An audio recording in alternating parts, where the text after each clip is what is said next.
जय श्री कृष्ण। आज हम श्रीमद् भागवतम के पहले स्कंद से दूसरी कथा का श्रवण करेंगे, तो अंत तक हमारे साथ जुड़े रहना और कथा अच्छी लगे तो एक लाइक अवश्य करना। साथ ही इस चैनल को सब्सक्राइब भी कर लीजिएगा, जिससे कि हमारे द्वारा आने वाली सभी नई कथाएं आप बिना किसी रुकावट के देख सकें।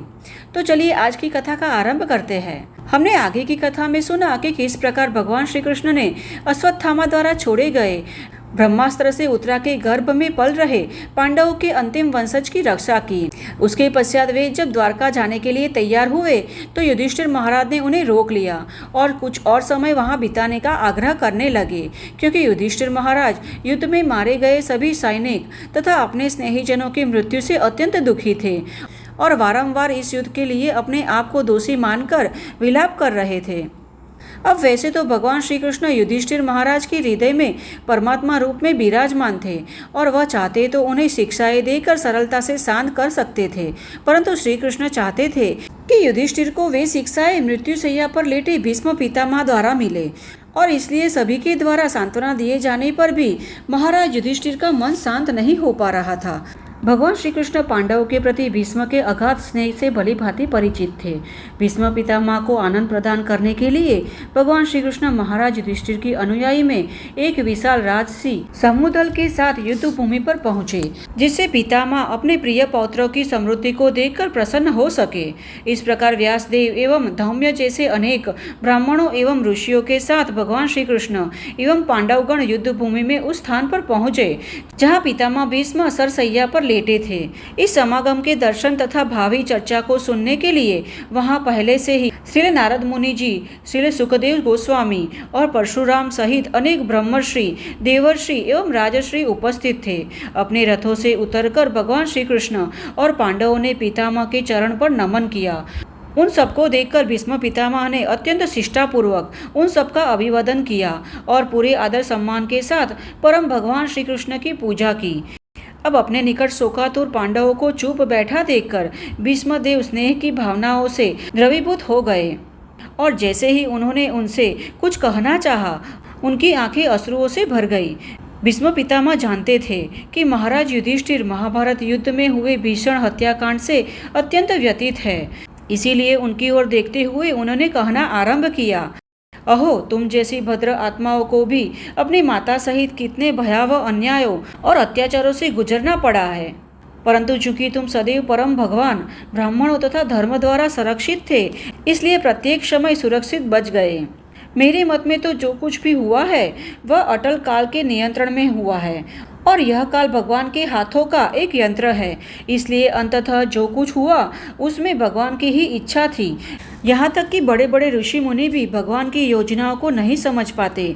इसलिए हे तात युधिष्ठिर, निराश होने के स्थान पर तुम भगवान की परम इच्छा को स्वीकार करो और संपूर्ण पृथ्वी के सम्राट बनकर निसहाय प्रजा का पालन करो। भगवान श्री कृष्ण मूल नारायण है, परंतु चूंकि एक मनुष्य के रूप में उन्होंने अवतार लिया था, इसलिए हम सब उनके कार्यों से भ्रमित है। भगवान सबके प्रति समान रहते हैं, परंतु चूंकि मैं उनका निष्ठावान सेवक हूँ, इसलिए मेरी मृत्यु की इस घड़ी में मुझ पर अपनी विशेष कृपा दिखाने के लिए वे स्वयं यहाँ आए हैं।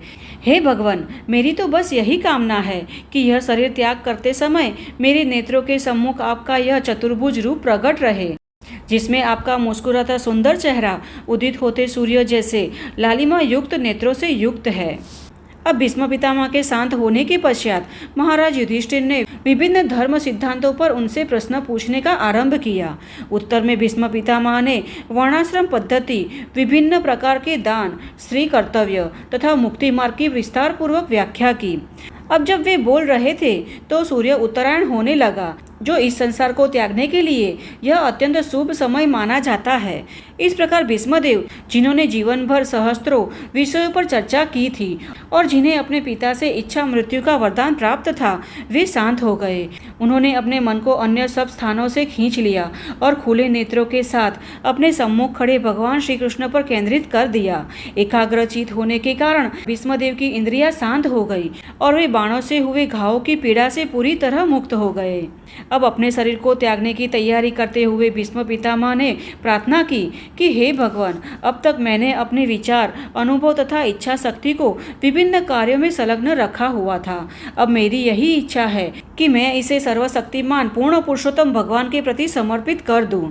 यद्यपि वे स्वयं में संतुष्ट रहते हैं, परंतु भक्तों के नायक होने के कारण वे कई बार इस भौतिक संसार में अवतार लेकर दिव्य आनंद का उपभोग करते हैं।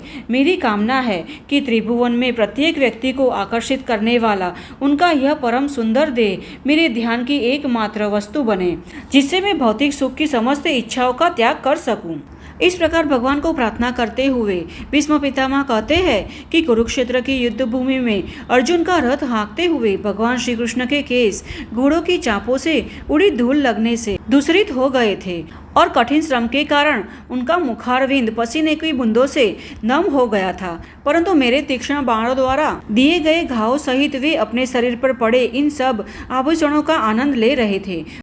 इस प्रकार अर्जुन की आज्ञा का पालन करते हुए भगवान श्री कृष्ण ने युद्ध भूमि में प्रवेश किया और अपने दया भरी दृष्टिपात से शत्रु सेना की आयु को क्षीण कर दिया। मेरा मन सदा उन भगवान श्री कृष्ण पर केंद्रित रहे। मेरी प्रतिज्ञा पूरी करने के लिए भगवान ने स्वयं अपनी प्रतिज्ञा तोड़ दी। अपने रथ से नीचे उतरकर उन्होंने एक खंडित रथ का पहिया उठाया और मेरी ओर उसी प्रकार दौड़े जिस प्रकार एक सिंह हाथी की ओर दौड़ता है, और दौड़ते समय अनजाने में उनका बाह्य वस्त्र गिर पड़ा। दुर्योधन ने यह कहकर मेरी निंदा की थी कि मैं अर्जुन का वध करने में हिचकिचा रहा हूँ। इस अपमान को न सहने के कारण मैंने अगले दिन युद्ध भूमि में 5 पांडवों का वध करने की प्रतिज्ञा ले ली और इस कार्य के लिए 5 विशेष बाणों को चुनकर अलग रख दिया। परंतु फिर भी दुर्योधन को संदेह था कि कहीं अगले दिन तक मैं अपना निर्णय न बदल दूं, इसलिए वह उन 5 बाणों को अपने साथ ले गया, जिससे अगले दिन युद्ध भूमि में मुझे इस प्रतिज्ञा का स्मरण करवा सके। परंतु श्री कृष्ण के निर्देशानुसार उस रात अर्जुन दुर्योधन के खेम में आया और दुर्योधन को एक पिछले वरदान का स्मरण करवाते हुए वे 5 बाण उससे ले लिए। और जब मुझे श्री कृष्ण की यह चतुराई पता चली तो क्रोधवश मैंने प्रतिज्ञा ली कि आज या तो मैं श्री कृष्ण को शस्त्र न उठाने की अपनी प्रतिज्ञा तोड़ने के लिए बाध्य करूंगा अथवा उन्हें अपनी आंखों के सामने अपने प्रिय मित्र की मृत्यु देखनी होगी। अब अगले दिन भयंकर युद्ध छिड़ा। अपने मित्र अर्जुन को खतरे में देखकर श्री कृष्ण से रहा नहीं गया और उसे बचाने के लिए वे उस टूटे हुए रथ के पहिए को उठाने के लिए बाध्य हो गए। श्री कृष्ण के रथ पर होते हुए अर्जुन के वध की कोई संभावना नहीं थी, परंतु चूंकि मैंने उनकी प्रतिज्ञा तोड़ने की प्रतिज्ञा ली थी, इसीलिए मेरी प्रतिज्ञा को पूरा करने के लिए उन्होंने वैसी परिस्थिति का निर्माण किया। यद्यपि मेरे तीक्ष्ण बाणों ने श्री कृष्ण के शरीर पर अनेक घाव किए थे और उनका शरीर उन घावों से बहते रक्त से सना था, परंतु वे मेरे वीरता भरे कारनामों से अत्यंत प्रसन्न थे। अब इस प्रकार भीष्म पितामह आगे कहते हैं कि अब मृत्यु के इन क्षणों में मेरा चित्त पूरी तरह उन भगवान पर केंद्रित रहे जिन्होंने पार्थ सारथी के अपने मनोरम रूप में अपने दाएं हाथ से चाबुक पकड़ा हुआ था और जो अपने बाएं हाथ से अर्जुन के घोड़ों की लगाम पकड़कर अत्यंत दक्षता से उसे चला रहे थे। मैं महाराज युधिष्ठिर के उस राजसूय यज्ञ में उपस्थित था जिसमें भगवान श्री कृष्ण को अग्र पूजा के लिए चुना गया था। अपने मन को सदैव भगवान पर केंद्रित रखने के लिए मैं सदैव उस प्रसंग का स्मरण करता हूँ। परंतु आज मैं इतना भाग्यशाली हूँ कि मेरी इस अंतिम घड़ी में भगवान स्वयं मेरे सम्मुख आए हैं और मैं अपनी पूरी चेतना से उन पर केंद्रित करने में सक्षम हूँ। अब यह कहते हुए भीष्म पितामह ने अपना संपूर्ण मन, दृष्टि और वाणी भगवान श्री कृष्ण पर केंद्रित कर दिया। अंततः वे शांत हो गए और उनकी श्वास थम गई। अब भीष्म पितामह को भगवत धाम लौटा जानकर वहां एकत्रित विशाल जन समुदाय अचानक उसी प्रकार शांत हो गया जिस प्रकार संध्या समय में चहचहाते हुए पक्षियों का समूह एकाएक शांत हो जाता है। अब मनुष्य और देवतागण भीष्म के गुणगान में नगाड़े बजाने लगे और उनके सम्मान में आकाश से पुष्प वर्षा होने लगी। महाराज युधिष्ठिर ने उनकी अंतिम क्रियाएं संपन्न की और तत्पश्चात समस्त ऋषिगण भगवान श्री कृष्ण की यथोचित पूजा एवं उनका गुणगान करके अपने अपने निवास पर लौट गए। अपने भाइयों तथा भगवान श्री कृष्ण के साथ महाराज युधिष्ठिर भी हस्तिनापुर लौट आए और वहां अपने वृद्ध ताऊ धृतराष्ट्र एवं ताई गांधारी को सांत्वना देने लगे। अब भीष्म पितामह से ज्ञान भरे वचन सुनकर महाराज युधिष्ठिर का शोक नष्ट हो गया और वे अपने छोटे भाइयों के साथ मिलकर पृथ्वी पर राज्य करने लगे। महाराज युधिष्ठिर के राज्यकाल में वर्षा नियमित रूप से होती थी और पृथ्वी समस्त प्राणियों के लिए प्रचुर मात्रा में अन्न, फल, सब्जियां इत्यादि प्रदान करती थी। प्रसन्न गायें अपने भारी थनों के साथ सदैव धरती को अपने रिसे दूध से नम रखती थी। इतना ही नहीं, नदियाँ, समुद्र, पहाड़ियाँ, पर्वत, वन, तालाबें तथा औषधियाँ राजाओं को प्रत्येक मौसम में प्रचुर कर देते थे। चूँकि महाराज युधिष्ठिर धर्म नियमों के आधार पर राज्य कर रहे थे, इसलिए उनकी प्रजा मानसिक उद्वेगों, शारीरिक रोगों तथा अत्यधिक सर्दी और गर्मी जैसी प्राकृतिक समस्याओं से मुक्त थी। अब भगवान श्री कृष्ण कुछ महीने हस्तिनापुर में ही रहे और फिर उन्होंने वहां से प्रस्थान करने के लिए महाराज युधिष्ठिर से अनुमति मांगी। भगवान श्री कृष्ण ने महाराज युधिष्ठिर का सम्मान करते हुए उन्हें प्रणाम किया और बदले में राजा ने उनका आलिंगन किया। तत्पश्चात भगवान श्री कृष्ण अन्य सभी को प्रणाम करके अपने रथ पर आरूढ़ हो गए।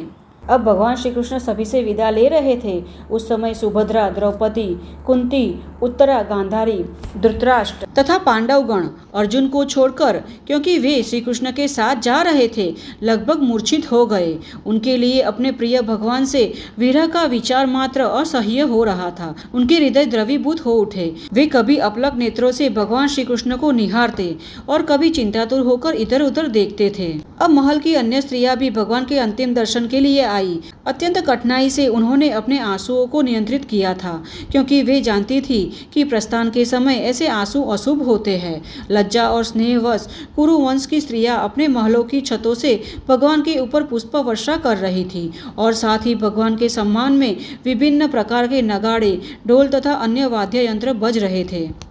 अब महाराज युधिष्ठिर ने श्री कृष्ण के साथ जाने के लिए सेना की एक छोटी सी टुकड़ी भी भेजी और स्नेहवश अपने भाइयों के साथ कुछ दूरी तक उनके साथ चले।